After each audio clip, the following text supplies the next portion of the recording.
Hey everyone, I hope you all are doing good and welcome back to my channel. So, this is the second part of the chapter metals and non-metals, in which we will basically reading about the extraction of metals.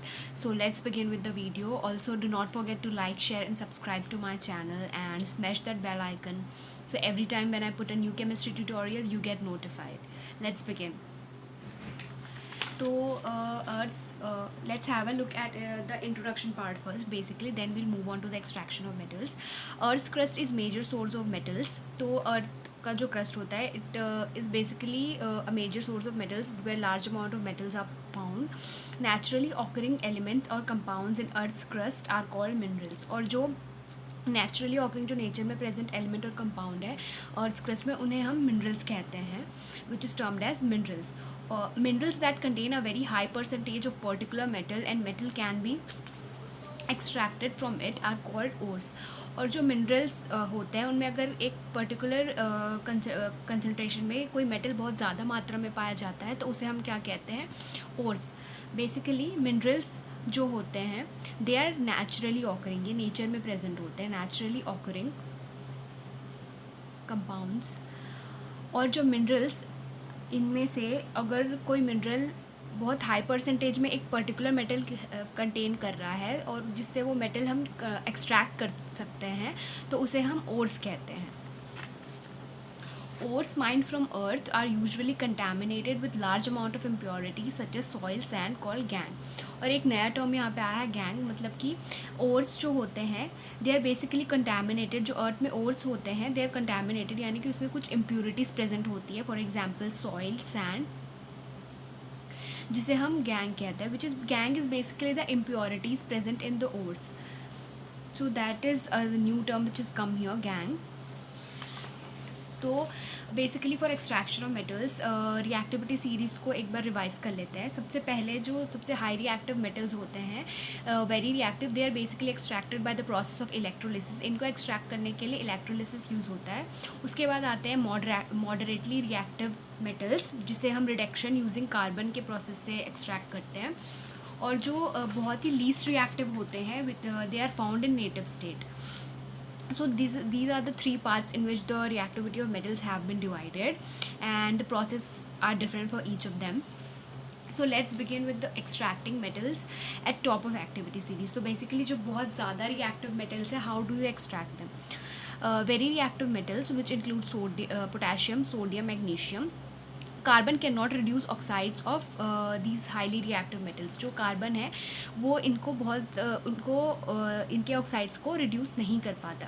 क्यों? Because they have more affinity for oxygen. Oxygen के प्रति इनकी affinity बहुत ज़्यादा होती है. Carbon can't reduce them.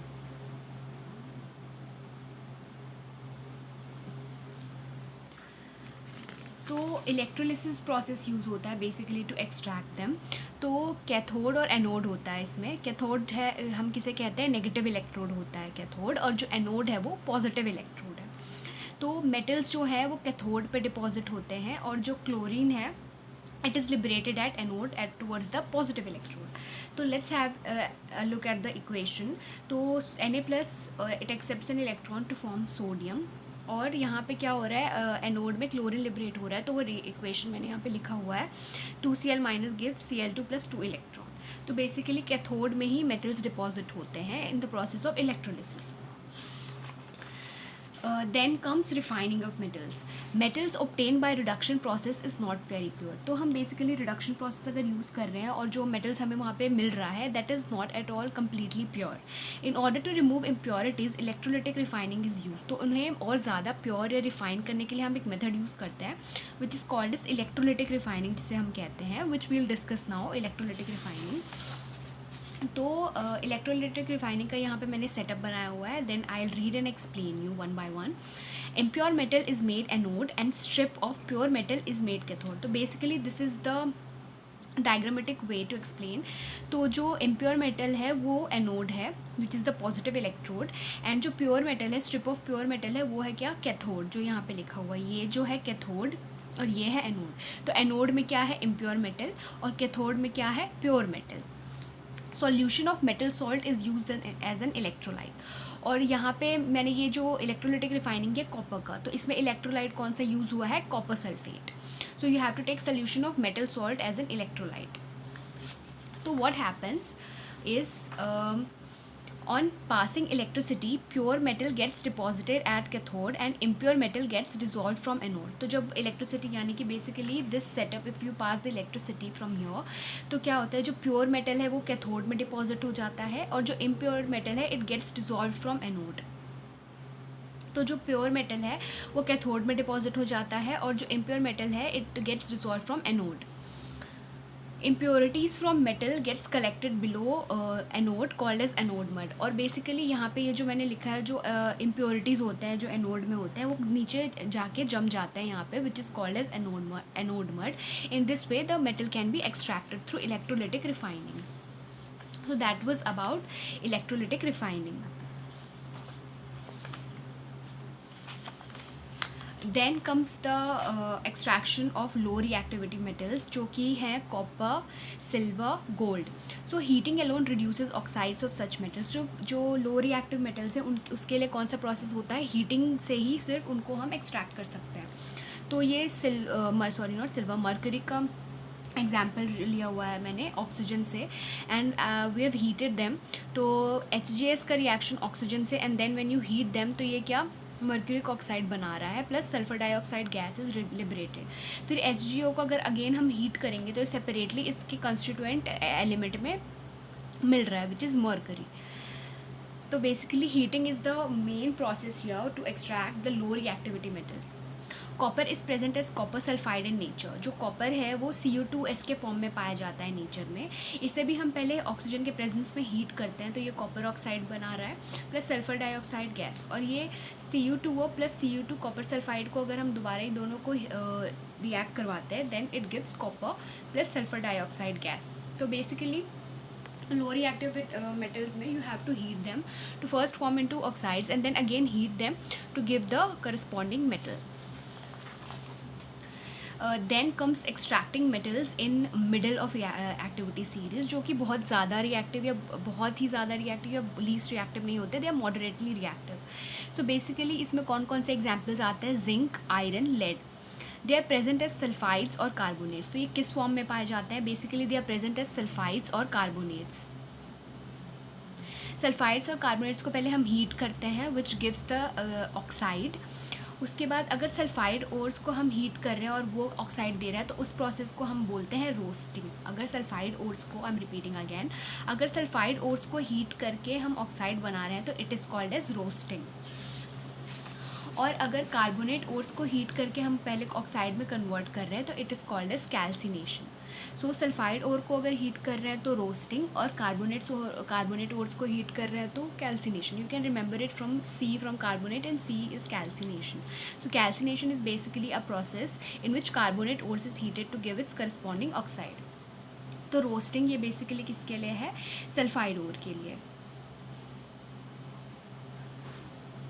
तो ये जिंक सल्फाइड का रिएक्शन ऑक्सीजन से फिर इसे हम हीट कराएंगे तो ये zinc oxide plus sulphur dioxide gas बन रहा है। यहाँ पे ये ऑक्साइड में पहले ये सल्फाइड के फॉर्म में प्रेजेंट था, इसे हीट करके हमने पहले इसका करस्पॉन्डिंग ऑक्साइड बनाया है।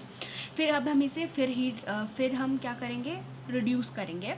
तो रिडक्शन यूजिंग कार्बन किया है हमने यहाँ पे which is giving zinc plus carbon monoxide gas. तो बेसिकली सबसे पहले क्या, जो सल्फाइड है उसे हमने हीट करके ऑक्साइड में कन्वर्ट किया, फिर जिंक ऑक्साइड को हमने रिड्यूस किया यूजिंग कार्बन, तो ये हमें zinc as a pure form is obtained.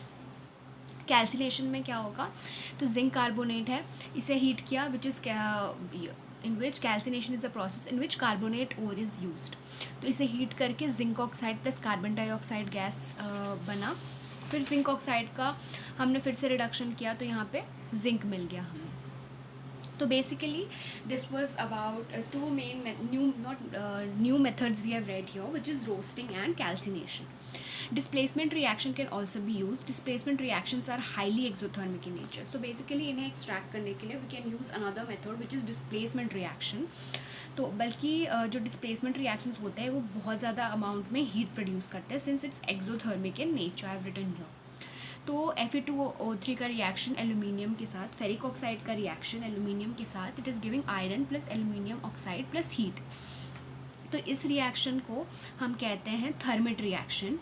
Metals produced are in molten form, और इसमें जो मेटल्स प्रोड्यूस होते हैं वो बेसिकली मोल्टन फॉर्म में होते हैं। This reaction is of great importance. Basically this reaction of Fe2O3 with aluminium is used to join railway tracks और cracked machine parts। इसका जो बहुत ही important application है in our day to day life is it is used to join railway tracks। ये railway tracks को जोड़ने में काम आता है, और जो machine parts जो crack हो जाते हैं उन्हें जोड़ने में काम आता है। which reaction? Thermit। जो reaction है it is thermit reaction। Okay, so that was all about extracting metals and the methods used. Now we'll read one more topic in a very detailed manner, which is corrosion, जो कि मैंने briefly explain किया था in the very first chapter. तो what is corrosion? Slowly eating up of metal by gases present is called corrosion। तो basically अगर metal है, it is due to the gases present, उसमें reaction होने की वजह से it gets contaminated basically and ख़राब हो जाता है, that is called as corrosion। Silver particles when exposed to air becomes black because of a coating called silver sulfide। तो बेसिकली जो सिल्वर आर्टिकल्स होते हैं, अगर उन्हें हम if it is expose to air, हवा में बहुत टाइम तक रखते हैं, बेसिकली रिएक्शन होता है and it gets black due to coating called silver sulphide. Iron when exposed to moist air forms a coating of brown flaky substance called rust। और iron अगर बहुत टाइम इफ़ इट इज़ बहुत time से रहता है air में, then also it reactions होते हैं and then it forms a coating of brown flaky substance which is called as rust. तो how can you prevent corrosion? अगर corrosion if you want that the metals should not be contaminated or basically cannot be, you want them to be prevented, there are certain methods which you need to take the steps to prevent corrosion। The rusting of iron can be prevented by painting, oiling, greasing, making alloys। तो basically iron में जो rusting होती है उसे आप कैसे prevent कर सकते हो? बाय पेंटिंग, ऑयलिंग, ग्रीजिंग और या फिर अलॉय से। सेकेंड एक इम्पॉर्टेंट मेथड है galvanisation, coating thin layer of zinc on steel and iron. तो बेसिकली गैल्वेनाइजेशन में क्या करना है?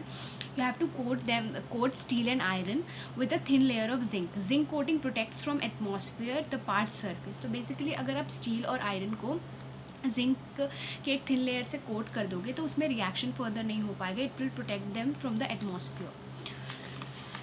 Galvanizing helps to extend life of steel parts by forming membrane between metal and air। और जो galvanizing है, it is very crucial and important method because it helps, वो क्या करता है, लाइफ स्पेन बढ़ा देता है ऑफ स्टील पार्ट, क्योंकि वो क्या करता है, मेटल और एयर के बीच एक मेम्ब्रेन बना देता है, due to which further reaction can not take place और कोरोजन नहीं होता। In this way corrosion can be prevented. Third है अलॉइंग। तो this again a new term, तो पहले जान लेते हैं what is alloy.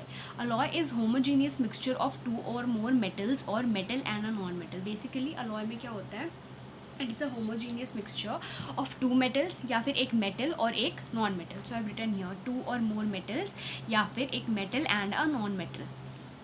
First the primary metal is melted and other elements are dissolved in definite proportions followed by cooling it to room temperature। तो सबसे पहले क्या होता है, the primary metal, the metal which is taken, उसे melt करते हैं। First metal is melted and the other elements are dissolved in definite proportion. पहले क्या करना है, प्राइमरी मेटल को मेल्ट करना है और जो दूसरे मेटल्स हैं they are dissolved in the primary metal in definite proportion. और फिर when it is mix it is followed by cooling, और उसे रूम टेम्परेचर मतलब टेम्परेचर उसका नॉर्मल करना है, कूल करने देना है। Alloying is an efficient way to improve the properties of a metal. और जो अलॉइंग है एक बहुत अच्छा तरीका है टू इम्प्रूव द मेटल की, क्या कर सकते हो, प्रॉपर्टीज़ को इम्प्रूव करने के लिए। For example iron is not use in pure form as pure iron is soft and stretches easily. जो आयरन है alone it is very soft and it stretches easily. तो उसमें हम क्या करते हैं, कुछ मिक्स करते हैं, बेसिकली अलॉय फॉर्म करते हैं। So basically when iron is mixed with small amount of carbon, अगर आयरन में हम थोड़े अमाउंट में कार्बन मिक्स कर देते हैं जैसे कि 0.05%, it becomes hard and strong. तो उसकी एफिशिएंसी बढ़ जाती है, वो क्या हो जाता है, हार्ड हो जाता है और वो स्ट्रॉन्ग हो जाता है। When iron is mixed with nickel and chromium we get stainless steel which is hard and does not rust. और अगर आयरन को हम किस में आयरन को मिक्स करेंगे निकल और क्रोमियम में, तो इससे जो अलॉय बन रहा है it is called as stainless steel. तो वो भी क्या करता है, रस्ट होने नहीं देता आयरन को. If one of metal in alloy is mercury it is called amalgam. और अगर कोई अलॉय में एक मेटल अगर मर्करी है तो उसे हम क्या कहते हैं, amalgam. Electrical conductivity and melting point of N alloy is less than pure metals. और जो कंडक्टिविटी और मेल्टिंग पॉइंट है अलॉय की वो प्योर मेटल से काफ़ी कम होती है. तो I have written here alloy और उसके कुछ constituent metals I have written here: brass, copper plus zinc, bronze, copper plus tin, solder which is lead plus tin. और ये जो ब्रास और ब्रॉन्ज है they are not good conductor of electricity. और ये जो सोल्डर है it has low melting point which is used for welding electrical wires together. So basically these were the methods to prevent corrosion, certain methods which you can adopt which is actually used to prevent corrosion. Alloy is one of the most efficient way. So that was all about the chapter metals and non-metals. Sorry about that, metals and non-metals. And I hope I was able to explain you the concepts in a very concise manner.